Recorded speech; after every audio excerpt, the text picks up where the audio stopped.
வாக்காள பெருமக்களே, எங்களுக்கு ஓட்டு போட்டா நாங்க உங்களுக்கு 500 ரூபாய்க்கு சிலிண்டர் தருவோம். 500 ரூபாய்க்கு சிலிண்டரா?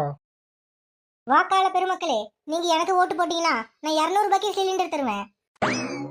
தலைவி, 200 ரூபாய்க்கு எப்படி சிலிண்டர் தர முடியும்? அதெல்லாம் சொல்லலாம், செய்யவா போறோம். அப்படியே செய்ய வேண்டிய அவசியம் ஏற்பட்டாலும் நல்ல நல்ல திட்டம் எவ்வளவு இருக்கு, அதெல்லாம் நிறுத்தி விட்டு இதை செஞ்சு விடுவோம். மக்களே, நீங்க எனக்கு ஓட்டு போட்டீங்கன்னா சிலிண்டரே இல்லாம சமைக்கலாம். நல்லா ஓட்டு போடுங்க மக்களே, சிலிண்டரே இல்லாம அடுப்புல சமைக்கலாம். என்ன தலைவி? மக்களே, அடுப்புல எல்லாம் இல்ல மக்களே, உங்களுக்காக நான் இலவசமா இண்டக்ஷன் ஸ்டவ் தரேன். அதுல நீங்க கேஸே இல்லாம சமைக்கலாம். என்ன தலைவி, இண்டக்ஷன் ஸ்டவ் தரேன்னு சொல்லிட்டீங்க? எல்லாம் நல்ல ஐடியாவோட தான். இண்டக்ஷன் அடுப்பு கொடுத்தா ஓட்டும் கிடைச்ச மாதிரி ஆயிடும். அப்புறம் கரண்ட் பில்லு விலையை ஏத்தி அதுலயும் சம்பாதிக்கலாம்ல. பெரிய கில்லாடி தான் தலைவி.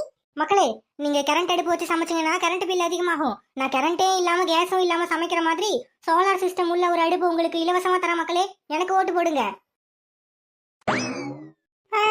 இப்படியே அதை கொடுப்பான் இதை கொடுப்பான்னு கேட்டுக்கிட்டு ஓட்டை போட்டு நல்லா ஏமாந்து போங்க மக்களே. அதையும் இதையும் ஃப்ரீயா கொடுக்குறான்ட்டு வாங்கி வச்சுக்கிட்டு நல்லா ஏமாறாதீங்க.